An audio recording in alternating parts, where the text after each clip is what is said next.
Hi everyone, welcome to eLearnChat, where you always learn something new.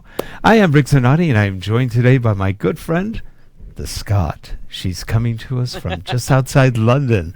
It is Leslie Price, and she's with learnappeal.org.uk. How you doing, Leslie? Oh, I'm doing good, thank you. I had a very good call today about Learn Appeal with somebody in Indonesia Nice. who wants another charity who want to work with us to help provide learning content for kids in rural parts of Indonesia and the islands, so That's all great. over. So it was a really good call. That's Really good nice. call. That's nice, and you get to expand even further. Yeah, It's a good it's thing. good. And joining Good us thing. in studio, it's Harold Muliati, who's our video producer, and he's also doing the video switching. eLearnChat. Oh, and today we've got Joe on. Not just any Joe. We've got Joe Ganci, eLearningJoe on. Should be fun. Here we go.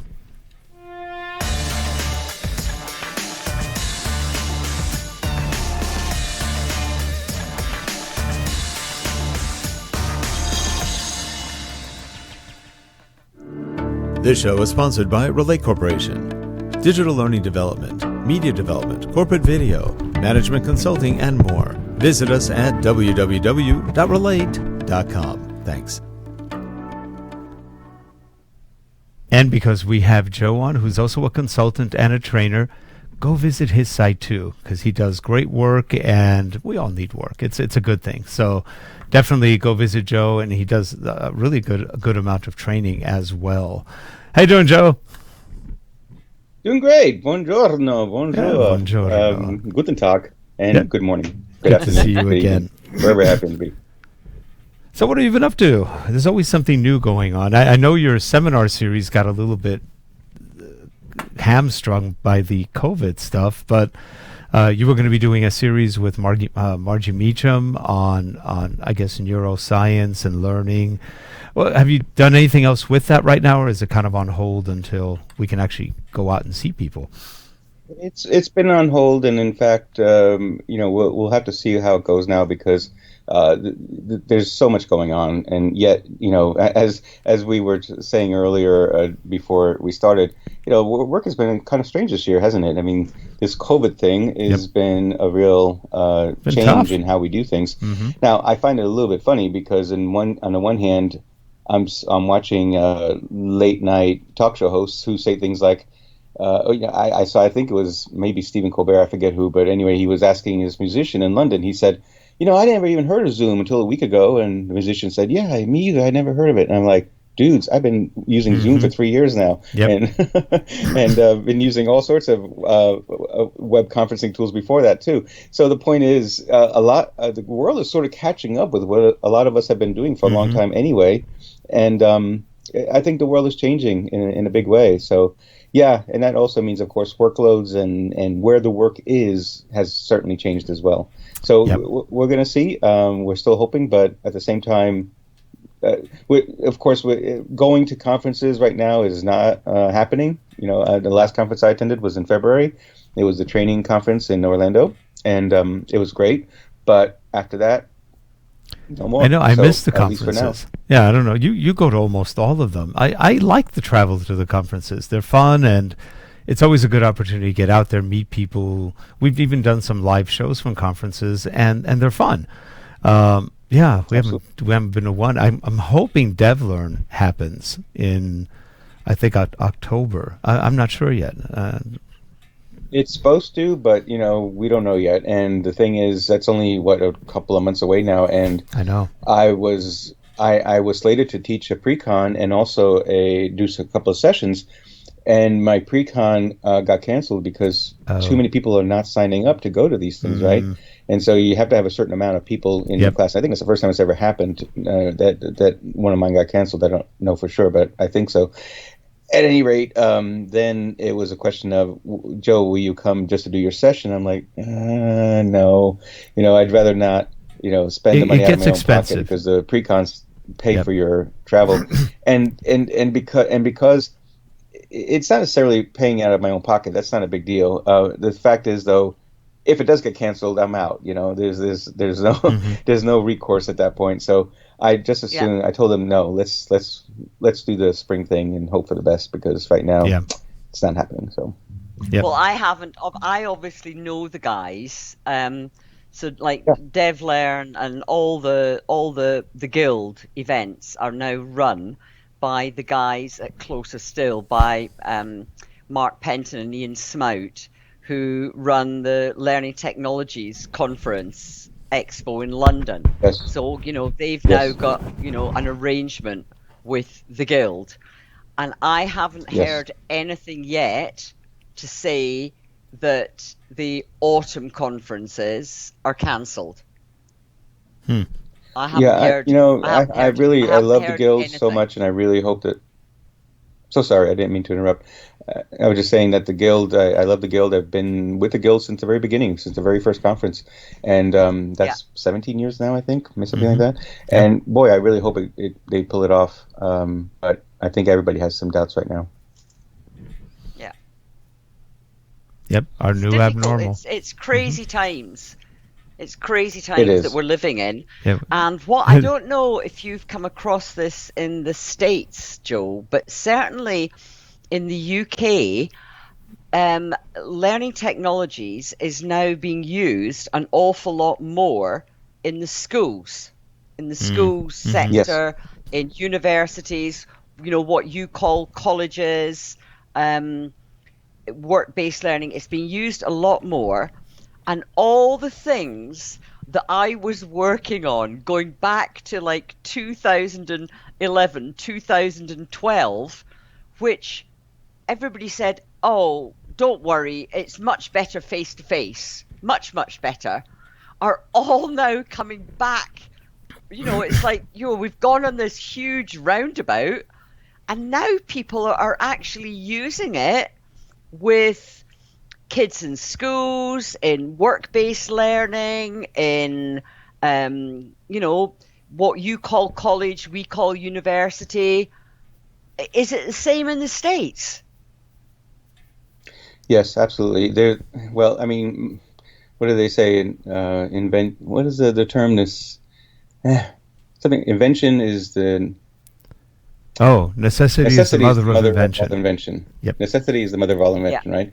And the fact is that, as I was saying earlier, yes, a lot of us have been using this for some time, but up until this happened, this pandemic happened, people and universities and colleges and all of them had choices. We could do this online, sure, and some of them were, of course. Many universities had online courses already set up, right? But now, all of a sudden, it's a requirement. And for at least for now. And having said that, everybody was scrambling. All the school systems are scrambling, as well as a lot of organizations scrambling to try to make this work. Google announced yesterday, I think it was, that all personnel will be able to work from home until spring of next year or summer of next year. That's thinking ahead. And so I believe Microsoft did the same announcement. So the world is changing. And I think what's happening is, and let me tell you personally, I always have loved to travel, and I've traveled to many, many places all around the world, teaching and training and keynoting and all that fun stuff. I've been home now since February, and I'm kind of getting used to it. It's like, do I really want to travel when, I can do this online? The fact that, I'm happy to travel, obviously, and I've always loved it, but I'm not so beholden to it that now I'm thinking, that I can't, do anything. No, obviously I can. There's so much I can do, and I always have done online, but now I'm just amping it up to the point where it can be done more and more. But let me say this, okay? Because so many were scrambling to get everything online, there have been a ton of mistakes made. And these are the kinds of mistakes that you and I can recognize having done ourselves when we first started, and that we've seen many others do too. And so one of the ways that, we can help, of course, is to help steer people in the right direction, steer organizations, universities in the right direction. We have to let it be known that we're available. Some of us have been doing that. Others, are keeping quiet for now, and that's fine. I mean, the fact is, though, that we don't want to see those same kinds of mistakes happen, because there's a lot of dissatisfaction from the students, a lot of money and time wasted as well, and it could even cause havoc in schedules and such that people are not graduating when they should, etc. Right. So I don't know if you guys know this, and I don't remember if I ever mentioned it before. I'm a part of the International Association for Blended Learning, and we've had 4 conferences in locations. So the first one was in Kavala, Greece, and then we had Toronto, then we did Warsaw 2 years ago, and we did Dubai last year, and they went really well. But this year we did an online conference, and that was planned, by the way. We had planned a year ago to do an online conference this year, so that was really fortuitous that it was a good timing for us. But and we plan on doing an online conference every other year, and then do an on-location conference the alternate years. The Blended Learning organization is nonprofit, and we are hoping, excuse me, to help organizations understand the best approach to what they're doing. And I'm sure you guys have worked with blended learning before, but I'm a big believer in it because there are so many ways that we can engage learners, and they're not necessarily all in the same pot. We don't need to make everything into an e-learning, asynchronous course. A lot of it should be synchronous online.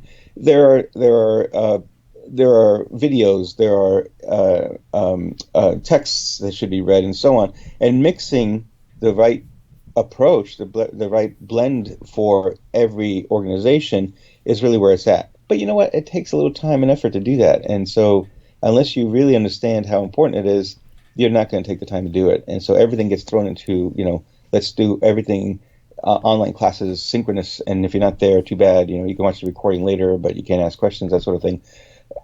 E-learning, asynchronous e-learning, still not really being done very well because people don't understand initially how to do it correctly, and so they're just basically throwing PowerPoints and voiceover and thinking that's the end all and be all.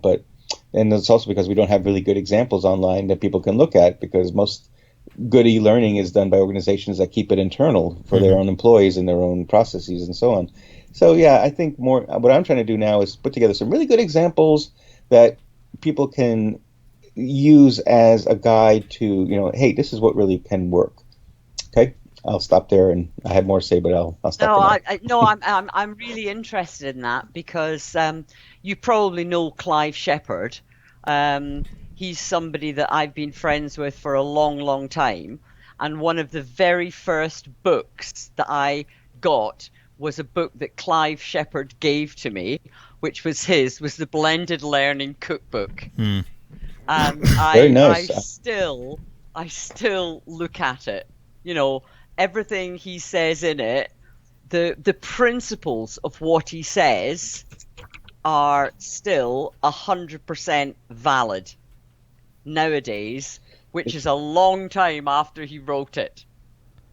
Well, I think one of the problems people are having now is that the trainers don't know how to train in the environment. It's new, and it's new to them. We've been doing it all for a long time. They're not used to it, especially the corporate trainers. They're used to a class, 10, 20, 30, 50 people, and now it's virtual. And the skill set is different, and that's where a lot of companies are hitting it. Here's the content we need, but they're not really talking about here's the training, the way it should happen, or how to get the trainers used to an environment where they either can't see everybody or can't feel everybody in the room. They have to use a different set of skills, which all of us here have worked with in the past. It is a different mindset when you're virtual. Yeah, you're right. It is a different mindset, but it doesn't have to be difficult if with just a tiny bit of training, people can start to see the wisdom in using some of these features and tools that are online for interacting with learners and students in ways that even in a classroom it wasn't possible, and now that doing it in online makes it so that they can still engage. It's just not the same as looking at them directly in their faces. Of course, using Zoom or some other approach, you can have everybody on the screen Yeah. But that's usually not very, practical. You don't want to be looking at every student in the screen. In fact, when you're sitting in a classroom, you're looking at the professor. You're not looking at every student around you. That would be very distracting. So that's not necessarily a good idea online either. So having said that, do we allow for things like in class? Do we allow for people to pass notes to each other? Because you can do that on most of these tools, right? In fact, you can do that in any way, even if you're not in the tool itself. So there's all sorts of repercussions that occur too that don't have to be a problem at all, as long as you're aware of the different things that can be done and take advantage of them instead of making them a disadvantage to what you're trying to do. Yeah. What tool do you like right now as far as a blended e-learning approach? Which ones? I know you mentioned Zoom, which is really more of a Well, there meeting. is no one tool that does it all, right? There is no one tool. Although some content management systems and content learning management systems try to do that, but really there's no successful tool that does it all, because obviously, and we've said this forever, every every learning experience is based on, what is the content, who are the learners, what is the time they have available, what is their technology has to be supported. There's all sorts of factors that have to go in, and there's no one cookie cutter approach that works for everybody, or even 5% of people of organizations can take advantage of one cookie cutter approach. If they do, they always end up losing. Some of them end up losing because they're not getting the full practical experience. So I mean, obviously we could go with something really, really obvious, like a lesson on heart surgery shouldn't be done in the same way as a computer simulation of accounting. But even within, for instance, a surgery curriculum, you're not going to necessarily want to do the same approach for prepping for surgery, for performing a heart surgery, performing surgery on the knee, whatever the case might be. It should all be in essence custom to the point where the experience that people are having are truly helping them learn, and they're not going to learn by just cookie cutter approach, right? So there's no one tool. Now, having said that, there's no end to tools. Blended learning is really blending the experience using all the tools that are available out there. And so we start with Zoom, right, or any other web conferencing tool that can do this kind of thing. Skype works. MS Teams is another solution there that's trying to get to the point where you can use it for many different ways too. But pointing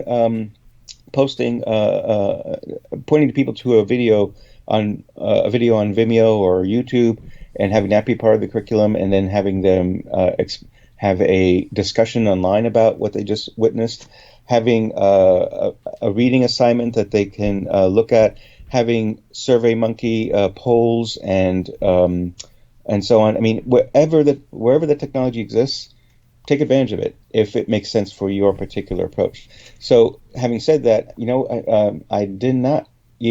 I wasn't even aware of Clive Shepard's book. That's bad on me. I should have read that. In fact, I'm going to order it and read it. Thank you very much for showing that. Because that's you'll be able to look on the that's back bad on me, because as part of the blended learning see how old it is. Organization, I should It's been definitely be aware of it. It's been around for a long time, but it's actually a really good book. And I just like the way that I've known Clive. I've known Clive for many a long year, and he and I are good friends and colleagues. But when he wrote that book, I just thought, wow, this is good. And as I say, it dates back, but it's still valid. What he says in it is still valid today. Leslie, people are surprised whenever I have taught a class and will ask things like, when was the first e-learning tool created, written? And so many people say, especially the younger ones will say, oh, the mid 90s maybe, or because they're thinking of the advent of the internet. They're not realizing that, we had e-learning even before that. We didn't call it that. We called it computer-based training, but it was around. And so when I tell them that the first tool was Plato, and they all go, oh yeah, Plato, I've heard of Plato. That was funded by the National Science Foundation in 1960. Oh my God, that's my grandpa's, so whatever. Do you But the point remember the is, old big? Do you remember the old big sorry, laser discs? yes, of Do course, you of remember course. the great big I've lived through laser all that. discs in the Um, 1980s? That's what I used with my students. I started on mini computer based systems, and what I'm trying to say in saying all that is I'm agreeing with you in that there are principles of how to create these kinds of experiences Yeah, online that have not really had to change much over the decades because they're good principles that can be applied even yeah, today. So what you mentioned about Clive, I'm not doubting that for an instant because there are things I learned back in the 90s and even 80s that I'm still putting into practice and it still work really well and yeah. people love. So of course, technology has changed a lot. We can do so much more now. So that's not to say that I'm still doing the same things the same way I did back in the 80s all the time. Of course not. But there are still principles that apply today that applied back then. And good instructional design approaches, which don't worry about technology at all. They're really focused on how do people learn and how do we help Yep. them learn that. People have not changed so much in that regard. We say, oh, yeah, the new generation is this. No, no, no. Everybody still is human, and we all use, for those of us who have all our abilities, all five senses, to learn the world around us when we're growing up and later in life too. It's not like suddenly, if we all woke up tomorrow as having a sixth and seventh sense and suddenly losing the sense of eyesight, yeah, we would have to change, how we learn, but we haven't had to because we're not changing in that regard. So I definitely want to read Clive's book. Thank you for that. By the And way, I if think anyone's interested if you rely to too join much the on the IABL technology, organization, hmm? we can't rely too much on the technology. And I think that's one of the problems that there's been through COVID, that people have made the assumption that the technology will solve all the problems. And Rick mentioned earlier, it's actually a different skill set in order to be Definitely. able to deliver it effectively. It's not necessarily the same skill set. But it can be learned, and it's not Definitely. that difficult. Exactly. And I I will say this, though, Yeah, the one thing has changed a lot in modern times. Um, let's say that we had the ability to have online web conferencing in the 80s, okay? And that it was working just as well as it is now. But we didn't have anything else as far as technology. We didn't have email. We didn't have, YouTube or anything else. Just this one thing.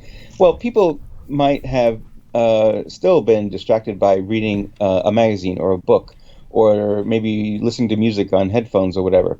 Okay, so there's always been ways to distract yourself from learning something. But now, wow, we have 10,000 ways every second of the day to distract ourselves. And you know full well if you go to YouTube to look up something legitimate, next thing you know you're in a rabbit hole and you're not coming out for hours sometimes. You go like, well, I Yeah. started at 9 a.m. What is it, 9 p.m. now? What happened there? And I really got to go to the bathroom. It's been 12 hours.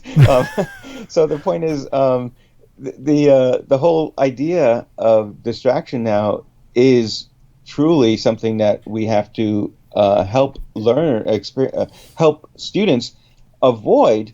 And how do we do that? We don't put the kibosh on them and say you can't do this, you can't do that. No, we have to provide them experiences that are so good and so interesting that they don't care about anything else for now. They can wait on that other stuff, right? It's like if I yeah, get bored, yeah, I'm gonna go look at my email. I'm gonna go look at YouTube, whatever. If I get bored, but if I'm not bored and I'm watching something very, very interesting, I'm focused. I'm focused on that, and the same is true for everybody. So let's make sure our experiences that we're doing online are truly memorable and meaningful, and allow people to focus. yeah. I wanted to say that if anyone is interested, the IABL.org site. It's free to sign up. There's minimal cost if you want to become a full member. But this is our site, and we held our big. We held a conference in April that was 24 hours long. We started at 10 a.m. on a Wednesday and ended at 10 a.m. on a Thursday. It was worldwide, and I directed that whole thing. It was a lot of work, and the whole conference for 24 hours plus the recordings afterwards cost $20. So Wow. it was That's good. And still now Mark. you could look at all the recordings for about $15, I think. So a good deal. We're not in it to make money. We're in it to help. So that's great. How many people attended?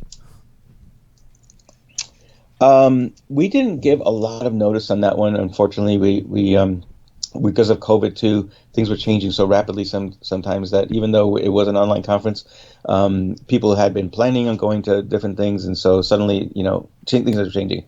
We had, I think, close to 200 attendees. That's good. That's still good. That's still good. It wasn't too bad. Yeah, in fact, our limit was 500 because I was using Zoom Webinar for that one. So, I was thinking, hopefully we won't get over 500. We didn't. We got about 200, but that was good. And we've had a number of people sign up to watch the recordings afterwards too. So I'm not quite sure what the number is now, as far as that's concerned. Yeah. In 2 years, when we do our next online one, next year we're planning on doing ours in Turkey. We already have that set up, but hopefully it'll happen in April next year. We'll see. If not, we'll probably be online again. But the year after would definitely be online. So we'll probably have a much bigger, attendance then. So No, I think, when you think about it, that if you've got 200 people and you're actually also, if it was about blended learning and you're actually wanting interaction, chances are people would have been chatting and discussing and whatever behind the scenes, and there is a limit to the number of chats that you can actually get involved in where you don't feel overwhelmed, and that's True. That's another problem with some online events, that they just allow free reign for as many chats as you want going on. Yeah. And the chats a lot of the time can actually be very good for directed learning, provided they are directed in the right way that fits in, and that are not just about, what color of ice cream have you just had last week? I generally go with flavor. Color doesn't matter, but yeah, I'm sorry, it just struck me in a funny way. Yeah, absolutely right, Leslie, and I have nothing. I don't disagree at all on that one bit. But I think that when it really comes down to it, again, it's all about focus. And if you're allowed to chat with everybody online, and again, if the main focus is not very interesting, you're going to do that, right? Because you're going to learn and also enjoy yourself chatting with other people. But again, if you make the central, we've all had professors in college and university that were kind of boring. And yeah, sometimes we would pass notes or, read something on the sly, whatever, in the classroom. Now people can pull out their cell phones in many cases, and there's no restriction on that. In some cases, other times there are. But, again, it's all about, let's make sure. We tend to put the blame in the wrong places. We tend to blame the learners sometimes. We tend to blame the content is boring, whatever. No content has to be boring. Some content lends itself to being boring more than others, but absolutely there are ways to make any. It really goes right back to something I've said before many times. I'm not sure I've said it in this forum, but it's all about making sure that you are focused on solving a problem. No software has ever been created. No e-learning has ever been created. Nothing's ever been created, in fact, period, that didn't have a purpose of some kind, right? If you even like playing, a video game has a purpose. You're entertaining yourself. That's a purpose right there. Watching a movie, same thing maybe. But when it comes to a learning experience, again, why would you create a learning experience that has no purpose? It was just a waste of time and money. So if you start with that, you start with what is the reason that we're needing to have people learn this. You can then backtrack just slightly from that and say, well, what was the problem that we're trying to solve with this learning? And if the problem is we're losing customers because of this, or we're losing money because of that, or because, people are doing things the wrong way and wasting a lot of time, well, then you start to look at the why and not just the what.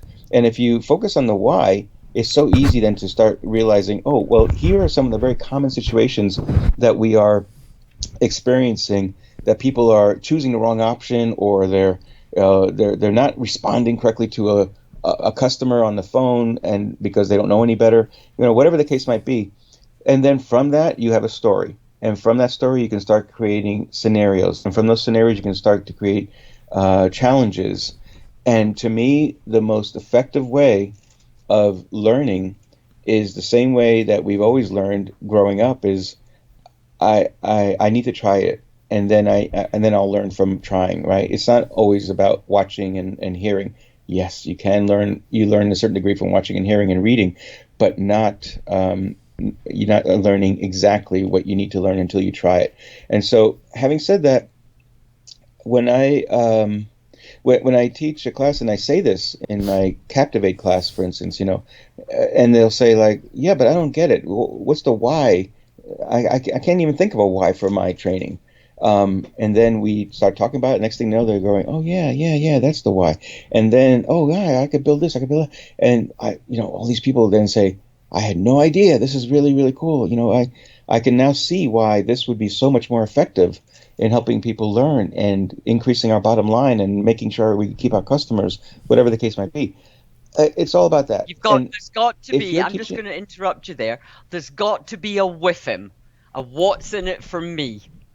There has to be a WIFM. Yep. And there's got to be a WIFM, not just for the learner, but for the company, for the organization, and also for the person who is delivering the learning. Because if they don't get something out of it, they won't be able to transfer that enthusiasm that they have. It'll just come out like, boring. Wait, it's interesting. You're talking about transferring, and Joe was talking about why you're teaching something. And I was just sitting thinking of something I haven't heard of in a long time. 2 words: knowledge transfer. Nobody uses that anymore. But in essence, that's part of what we're doing. It's knowledge and maybe an experience transfer or passion transfer, whatever we're trying to transfer.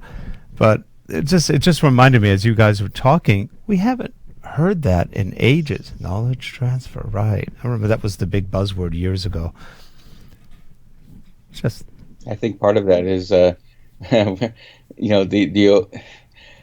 you've seen this in science fiction and such. There was a movie in the 60s that was awful, and it was called Santa Claus Conquers the Martians. Oh, yeah. Okay? And I was 5 or 6 years old, and I loved it. Oh my God, I love this movie. I tried to watch it later, and I was like, oh my God.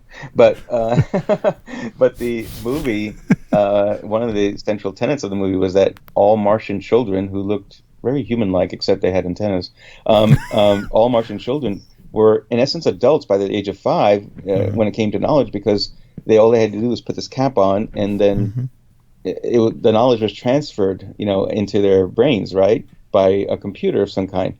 Now, the funniest part of that is that we saw how it was happening, and what was happening was just a voice saying things like, the Pythagorean theorem is based on this idea. Yeah. Why would they talk about Pythagorean theorem when he was Greek and Earth? But it doesn't matter. Anyway, the point was that it was being transferred in a very slow way, and yet somehow it was all done in a day. But the point of that was, the idea was that at one point in time in the future, we will be able to transfer all the knowledge necessary into the brain. Kind of like in the Matrix, except that when Neo, no, it was Trinity, had to learn how to fly a helicopter, and she was like, and seconds later she could do it, right? Of course, in the Matrix, not in real life. But anyway, the point is that idea of knowledge transfer sometimes gets a little too people. They expect it to mean that within minutes they're going to be able to know it all. And no, of course they can't. But yes, I agree. That's a great term that we should be using now, because really we are transferring knowledge from a professor to students, but also it's not just from knowledge. the subject matter experts. It's also, and you can hit the nail on the head there, Joe. It's also the understanding. It's not just about the knowledge. It's about the understanding. And, knowledge is great, but if you don't understand when it's appropriate, when it's not appropriate, when it should be used, when it shouldn't be used, then sometimes it can actually do more harm than good.